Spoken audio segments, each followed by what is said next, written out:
Everyone, welcome to my other mini video. কেমন আছো তোমরা সবাই? আশা করছি ভালো আছো। অনেক দিন থেকেই ভিডিও আপলোড করছিলাম না, আর আমার ওয়াচ টাইমও অনেকটা কমে গেছে। তো আজকে ভাবলাম যে আজকে রান্নাবান্নার ভিডিও তোমাদের সাথে শেয়ার করি। এমনি তো আমি রান্নাবান্নার ভিডিও বেশি করি না, তো আজকে আমি কি রান্না করলাম তোমরা ভিডিওটা স্কিপ না করে এন্ড পর্যন্ত দেখো। আই হোপ তোমাদের আমার ভিডিও ভালো লাগবে। আজকে আমি রান্না করেছিলাম রুই মাছের তরকারি আর চচ্চড়ি করেছিলাম। তো পেঁয়াজের কলি, বেগুন, আলু দিয়ে চচ্চড়ি করেছিলাম আর কি।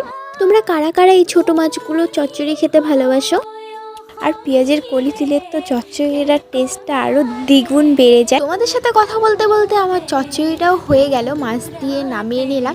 এরপর করেছিলাম একটুখানি মুসুর ডাল, কারণ এরকম চচ্চড়ি দিয়ে মুসুর ডাল দিয়ে খেতে বেশি টেস্টি লাগে। আর মাছের তরকারিটা করেছিলাম আমি ব্রোকলি আর আলু দিয়ে। ব্রোকলি তেমন টেস্ট লাগে না, যদিও ফুলকপিটাই বেশি টেস্ট লাগে, তো এটাই ছিল।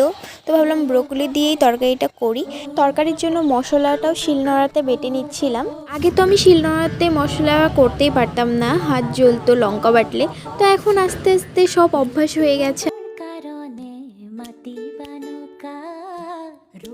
এইদিকে হচ্ছে মশলা দিয়ে আলুটা ভাজি, আর এইদিকে আমি বসিয়েছি গরম জল তরকারিতে দিব বলে। আর এইদিকে আমার তরকারিটা টকবক টকবক করা শুরু করে দিয়েছে। এরই মধ্যে আমি ভাজা জিরেটাও বেটে নিয়ে এর মধ্যে মাছ আর ভাজা জিরে বাটাটা দিয়ে তারপর গরম মশলা দিয়ে নামিয়ে নিলাম।